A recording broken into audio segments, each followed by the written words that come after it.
में संकल्प विकल्प हो रहे हैं। अगर लक्ष्मण ठीक नहीं हुए, तगड़ी शक्ति का प्रहार है और कोई मेरे साथ इतना उपचार करने वाला कोई इतना विशेष वैद्य नहीं है, और अगर लक्ष्मण बचा नहीं तो मैं करूंगा क्या? सीता लंका में जाएगी, मर जाएगी। भैया चला गया तो फिर मैं भी क्या करूंगा? मैं अपने जीवन को त्याग दूंगा।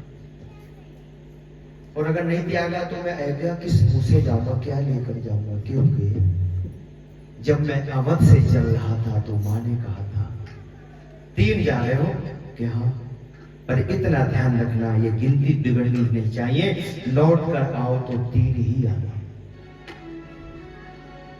भैया लक्ष्मण अगर तुम ठीक नहीं हुए तो क्या होगा? कि मैं बिना तुम्हारे हे भैया, भैया भैया, मैं बिना तुम्हारे हे भैया किसी तरह अवधपुर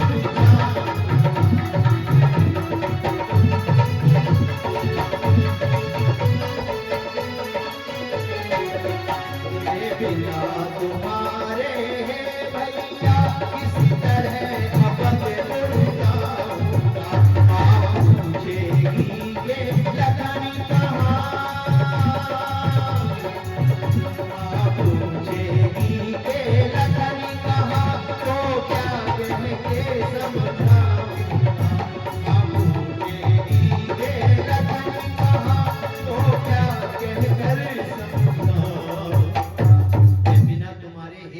किस तरह अवधपुर जाऊंगा।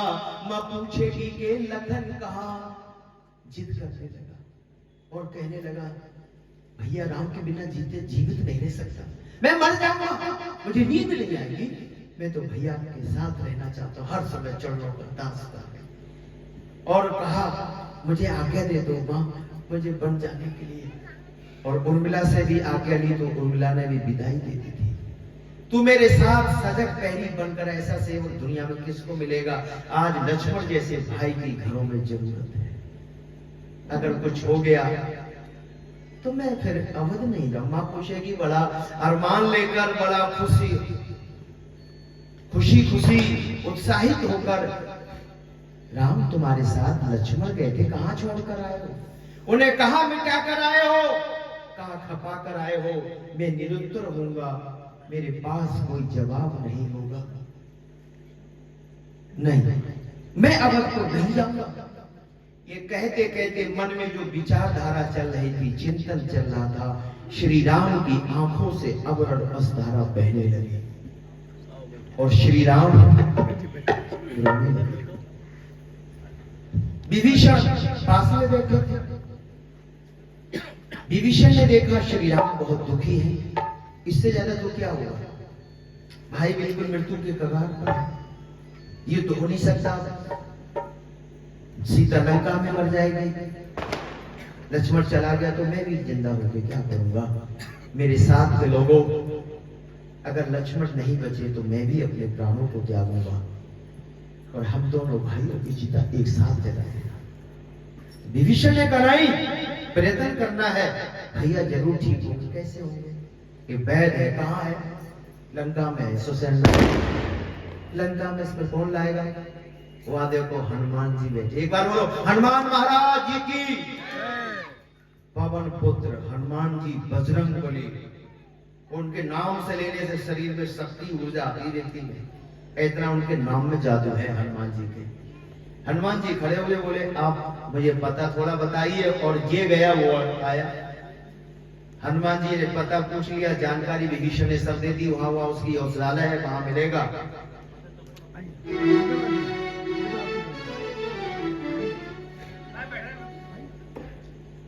बैठ जाओ जी, बैठ जाओ।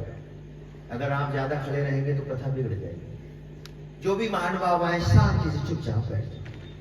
हमारे सुखबीर जी सबका अभिनंदन कर रहे हैं, बड़ी अच्छी बात है।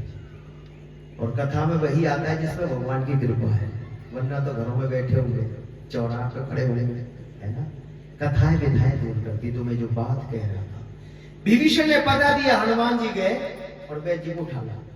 बल था उन्हें, रामादल में देखा वैश्यसेन ने, ओ राम मर्यादा में बंधे, उनके नाम से पहले क्या लगा है?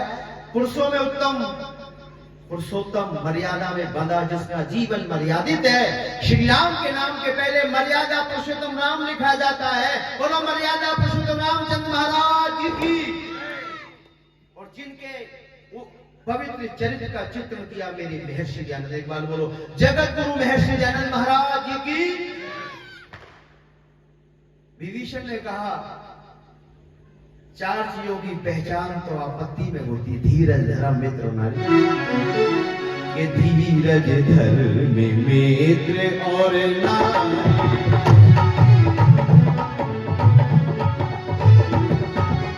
धीरज धर्म मित्र और नारी,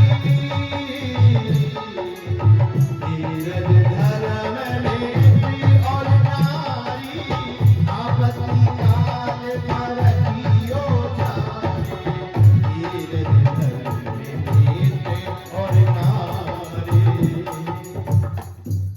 धीरज धर्म मित्र और नारी, और आपत्ति काल पर कियो। इन चारों की पहचान तो आपत्ति में होती है। हमारे आचार्य जी आगे बहुत अच्छे हरि जगत के बड़े सुलझे हुए वक्ता है। एक बार जोरदार तालियों से आदरणीय डॉक्टर बाबू जी का स्वागत करेंगे। धीरज की धर्म की मित्र की नारे की पहचान तो आपत्ति में होगी। कितना धैर्यवान है। अब लेता हूं इनकी परीक्षा, कितने धार्मिक है, कितने धैर्यवान है। सुसैन वैद्य ने कहा आपने मुझे याद किया कि हाँ क्यों भाई के उपचार के लिए। आप जानते हो मैं किस पक्ष का वैद्य हूं? मैं तो रावण का वैद्य। और आपको ये कहा लगता है कि मैं आपके भाई का उपचार करूं?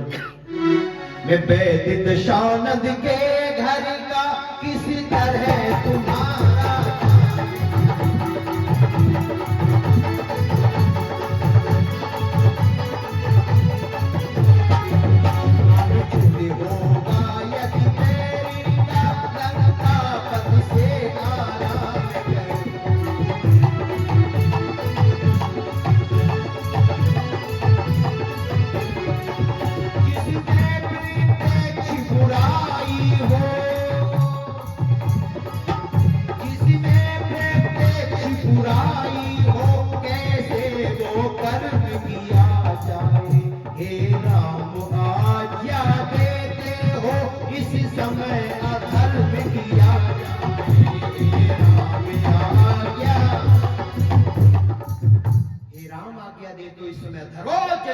कान के अंदर गए, भुजाएं फड़कने लगी मेरी श्री राम की, और धमनियों में रक्त दौड़ने लगा, माथे पर तेज आया। और क्या कहा?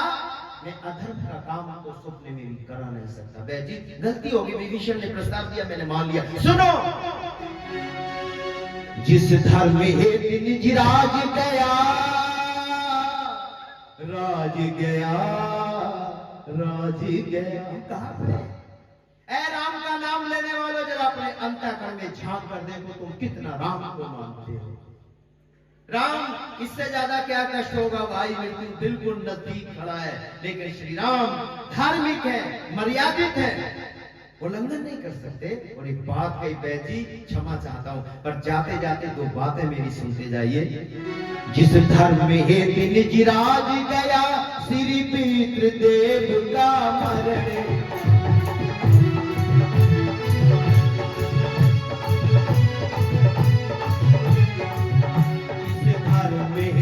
प्रिय भरत छुटा,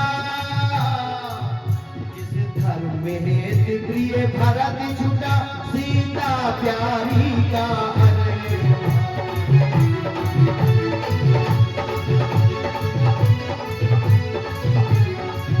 उस धर्म तट पर लक्ष्मण भी, उस धर्म तट पर लक्ष्मण भी, यदि मर जाए तो मर जाए, आवाज यही होगी मेरी, हाँ धर्म नहीं जाने, आवाज यही होगी मेरी, हाँ धर्म नहीं जाने। जिस धर्म हेतु निज राज गया, श्री पितृदेव का मरण हुआ।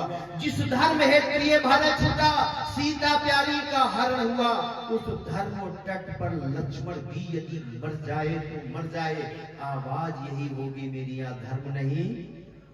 आज लोग 2-2 रुपए पे झूठ बोल देते, बेईमानी करते, एक दूसरे को धोखा देते, लेकिन श्री राम में धैर्य है, उनका जीवन धर्म में है, आर्य थे और वैदिक मान्यताओं को अपने जीवन में बड़े तरीके उतार करके दुनिया के लोगों को ज्ञान दिखाया कि वेद का ये ज्ञान है, वेदों में मर्यादा है, जीवन जीने की कलाएं हैं।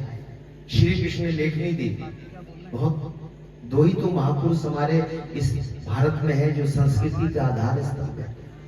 तो ऐसी अवस्थाओं में स्थितियों में लोगों ने धर्म को नहीं छोड़ा और आखिर लक्ष्मण जी का उपचार हुआ और वैद चल तो झूठ मूठ में रहा था, आगे आकर श्री राम के चरणों में गिर के रो के कहता है यथा नाम तथा गुण, जो मैंने आपके विषय में सुना था आप उनसे कई जगह आगे खड़े नजर पाए। ये सेवक तो आपकी सेवा करने के लिए है, मेरा भी सौभाग्य है। आइए हम सीखें, अपने जीवन को धर्म से जोड़ें। आप धर्म का पालन करोगे, आचरण करोगे, रक्षा होगी, जीवन सफल होगा। क्योंकि धन धरा के बीच सारा ही गढ़ा रह जाएगा, ये पशु भी गाड़ियां भी खड़ी रह जाएंगी। जब पूंछ का दिन आएगा, नारी गृह द्वार तक ही साथ देगी इस लोक में, और मित्र दल मरघट के आगे मुंह नहीं दिखलाएगा। देह भी तेरी चिता में यूं ही जल बुझ जाएगी, अंत में धर्म ही भगवानी तेरा सच्चा सखा बन जाएगा। तो ना तो जग को भूलो, ना हर को भूलो, थोड़ा समय निकाल कर भगवान का ध्यान करो और जीवन से कुछ धार्मिक काम करोगे, ये जीवन सफल होगा, अगला जीवन भी अच्छा होगा। जिन्होंने अच्छा किया अच्छा होता है। ये कुछ बातें, कुछ विचार, कुछ भजन मैंने आपके सामने रखे, आपने ध्यानपूर्वक सुना है। मैं सभी का हृदय की गहराइयों से अभिनंदन करता हूँ। आगे बहुत अच्छा कार्यक्रम आप सुनेंगे, जिनकी घरों में समाज राष्ट्र को बहुत जरूरत है। बहुत अच्छे हमारे स्कॉलर हैं आचार्य जी। मैं सभी को नमन करते हुए अपनी बात को यहीं समाप्त करता हूँ। धन्यवाद।